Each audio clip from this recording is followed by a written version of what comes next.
untuk saat yang indah yang Tuhan berikan bagi kami pada saat siang hari ini. Kami masih boleh berkumpul di tempat ini, mengucap syukur atas segala kemurahan, kasih setia Tuhan yang terus Tuhan nyatakan dalam hidup kami. Tuhan, ini ibadah kami baik saat sejahtera kita. Shalom. Sekali lagi shalom. Ya, Tuhan. Hari ini kita belajar dari firman Tuhan. Kita belajar dari Samuel, ya. Jadi teladan dari Samuel. Ada yang namanya Samuel? Gak ada ya? Oke, kita belajar dari Samuel yang di Alkitab. Ya, kalau mau belajar tentang Samuel, berarti kita belajar dari kitab 1 Samuel pasal 2 dan pasal 3. Ya, tapi tidak mungkin kita baca semua, ya kan? Nah, ini kita lompat-lompat. Ada beberapa poin yang mau kita pelajari tentang Samuel ini. Jadi teladan dari Samuel, ya. Nah, kita tahu Samuel berarti apa? Samuel apa? Ada yang tahu arti Samuel? Samuel artinya yang diminta. Yang diminta dari Tuhan atau yang didengar oleh Allah. Ya. Nah, yang pertama dalam 1 Samuel pasal 2 ayat 18 sudah dibuka. 1 Samuel pasal 2 ayat 18. Hal yang pertama menjadi teladan bagi kita bahwa Samuel masih muda sudah menjadi pelayan Tuhan. Sudah dapat?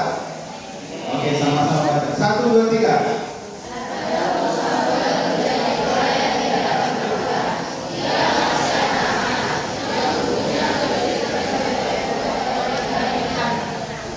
Pasal 3 ayat 1.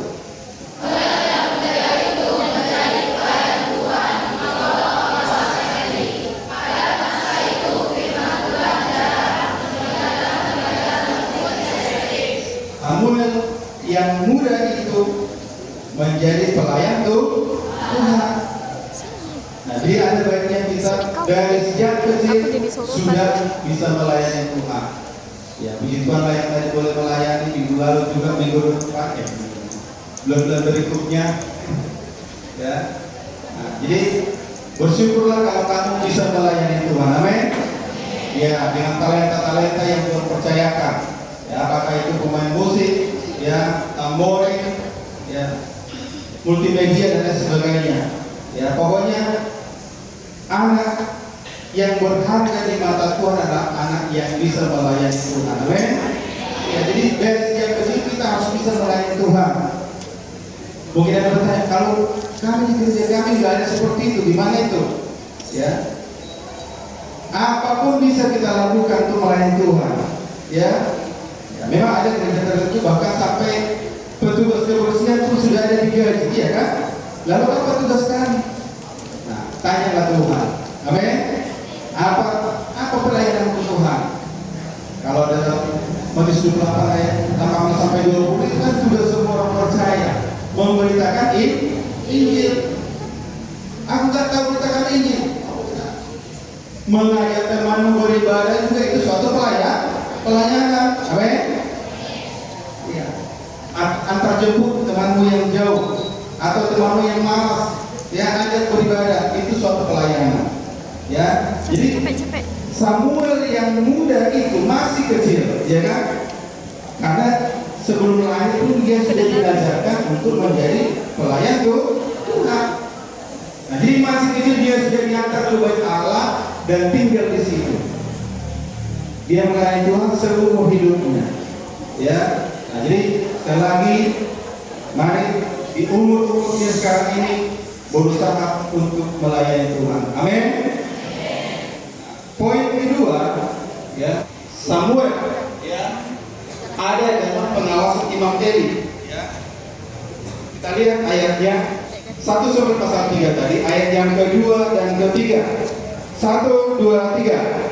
Pada satu hari Eli yang matanya mulai kabur dan tidak dapat melihat dengan baik, sedang sedang berbaring di tempat tidurnya.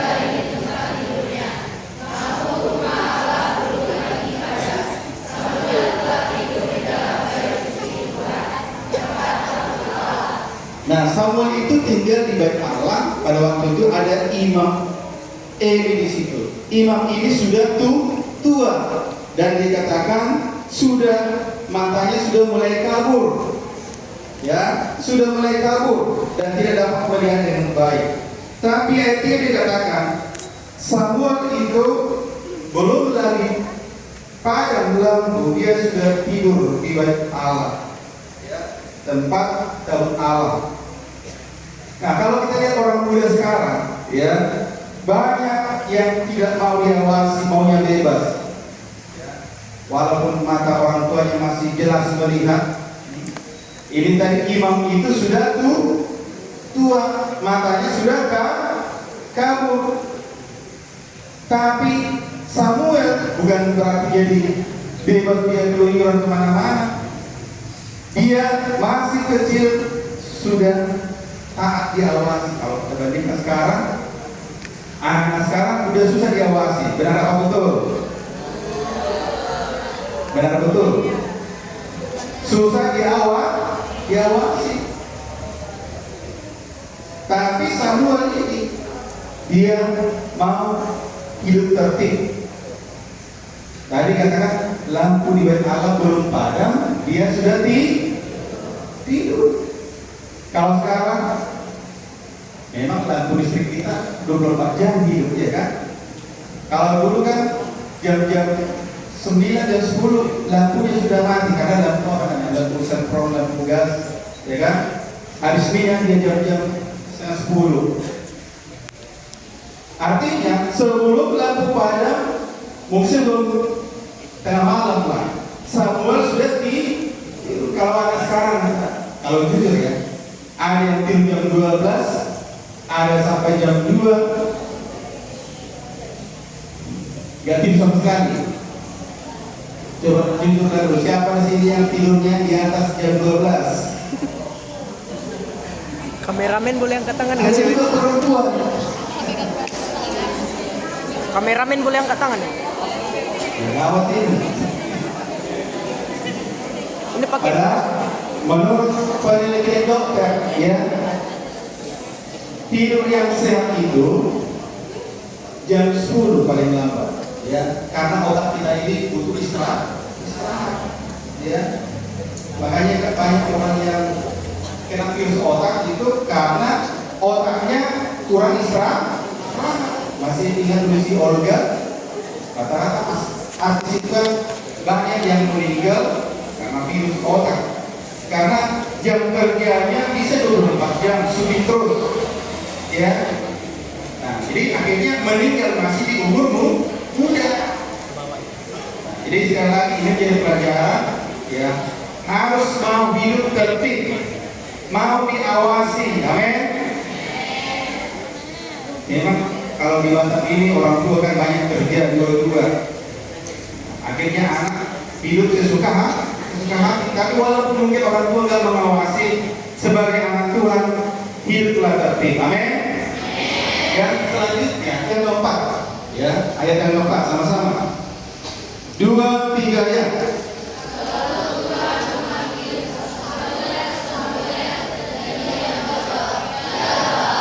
Iya. Ini tengah malam. Tadi kan Samuel lampunya belum padam, dia sudah tidur. Nah, dalam keadaan tertidur, Tuhan memanggil Samuel, katanya. Lalu dijawab. Artinya Samuel ini punya telinga yang tajam untuk mendengarkan. Bandingkan dengan anak sekarang, dipanggil pura-pura gak dengar. Belum tidur ya. Dipanggil pura-pura gak dengar. Ini Samuel akhir zaman ini. Berarti yang di sini perlu bertobat semua ya. Sekali dipanggil langsung jawab, amin. Apalagi kalau udah sibuk main game, maunya jangan diganggu. Samuel akhir zaman. Jadi kalau yang sekarang kan susah dibangunkan, itu anak sekarang. Coba dulu siapa tunjuk tangan sini yang bangun pagi masih dibanguni. Ayo tunjuk. Nah, masih banyak, tapi tunjuk tangannya setengah tiang. Padahal sudah harusnya bangun Pak. Bangun pagi ini tadi tengah malam dibanguni Pak. Bangun. Yang keempat, poin yang keempat. Ya, ayat yang kelima. Baca sama-sama 1, 2, 3.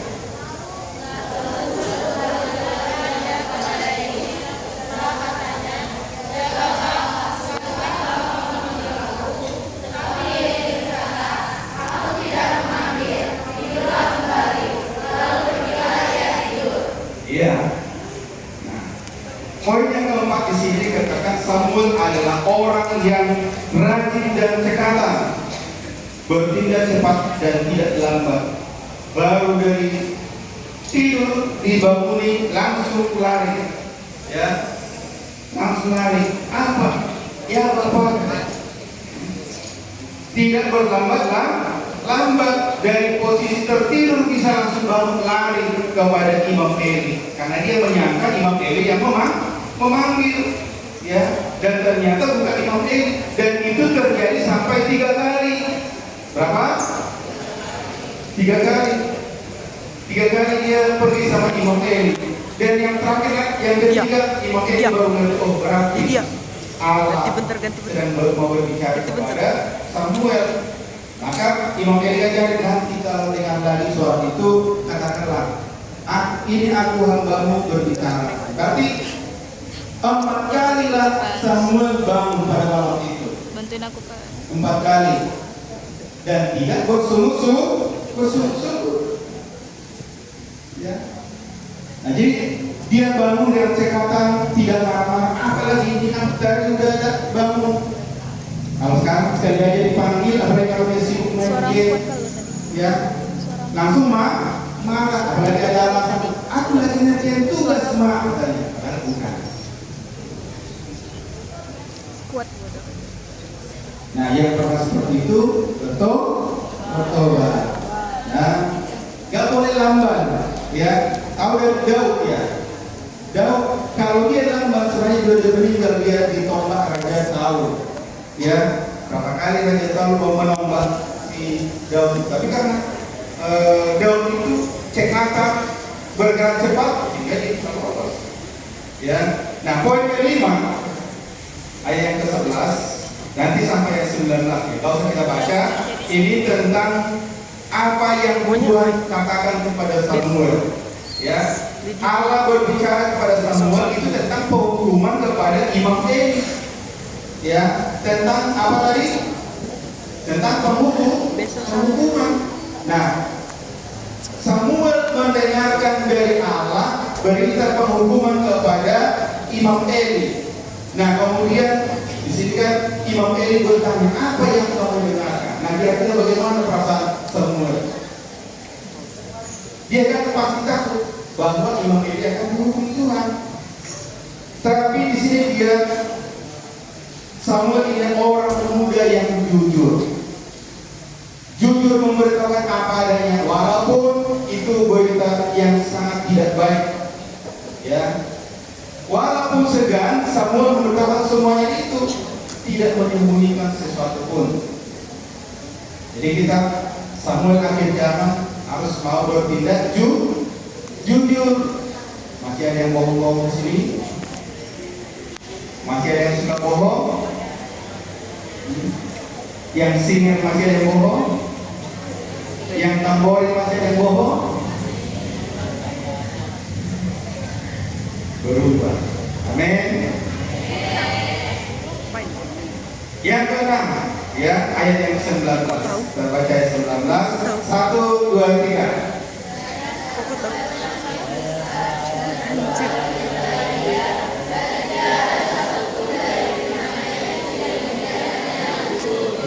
Iya. Samuel itu makin besar makin taat kepada Tuhan. Kalau kita lihat sekarang, makin besar makin melawan, makin besar makin menjauh. Ya, orang tua pun dilawan. Gak usah heran, maka gurunya pun dilawan, ya kan? Bapak harap anak-anak yang di sini, ya siswa-siswa SMP, tunjukkanlah perkembangan rohani, ya. Semakin besar, semakin taat kepada Tuhan. Ditunjukkan ya ketaatan kepada orang tua dan guru-guru. Amin. Iya, firman Tuhan dikatakan tidak satu pun dibiarkan gugur. Itulah Samuel. Kalau kita dengan firman Tuhan gimana? Dilewatkannya semua? Samuel itu apa yang dia dengarkan dia lakukan. Itulah nanti yang membuat dia berhasil. Samuel kan pada akhirnya berhasil kan? Dia berhasil mengurapi 2 raja. Siapa itu? Samuel mengurapi 2 raja. Siapa? Raja pertama di Israel siapa? Siapa? Raja Saul. Yang kedua siapa? Raja Daud. Dia. Bayangkan satu nabi mengurapi 2 raja. Itu karena sudah sejak kecil dia taat kepada firman Tuhan. Yang terakhir, ya ayat yang ke-20 dan 21. Baca. 20 dan 21. 1, 2, 3.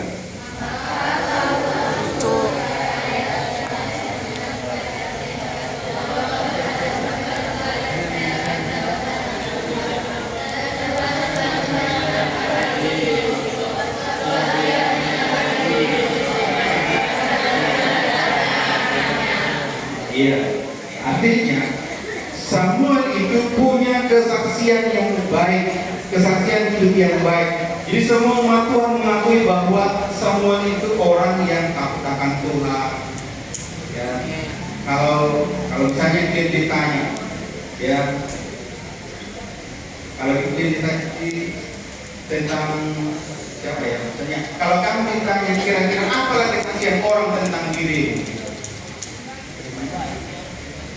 Oh itu anaknya siapa itu, atau itu anaknya sembilan sama itu suka keluyuran, atau itu suka melawan orang tuanya. Oh itu dari dia dari sekolah katanya. Harus ada kesaksian hidup yang baik tentang kita, amin. Bahwa kita anak Tuhan. Ya, kita sudah mendengarkan firman Tuhan baik di gereja masing-masing, di sekolah juga, di bupati, ya. Harus punya kesaksian hidup yang baik di mata umat Tuhan. Amin. Baik, puji Tuhan, sampai di sini firman Tuhan, kita berdoa. Terima kasih Bapak yang baik, kami sudah mendengarkan firman-Mu yang mengajari kami bagaimana kami hidup yang di zaman ini mencontoh teladan daripada Samuel yang sejak kecilnya dia sudah melayani Tuhan. Kami rindu juga Tuhan anak-anak kami di tempat ini hidup mereka berada di bait Tuhan, melayani Tuhan, mengasihi Tuhan, mempersembahkan yang terbaik lewat talenta-talenta yang Tuhan percayakan bagi mereka ya Tuhan. Berikan hikmat-Mu ya Bapa di surga untuk melakukan firman-Mu, dan berikan juga kami kekuatan untuk menjadi pelaku-pelaku firman-Mu ya Bapa, supaya tidak satu pun dari firman-Mu yang kami biarkan gugur. Terpujilah nama Tuhan yang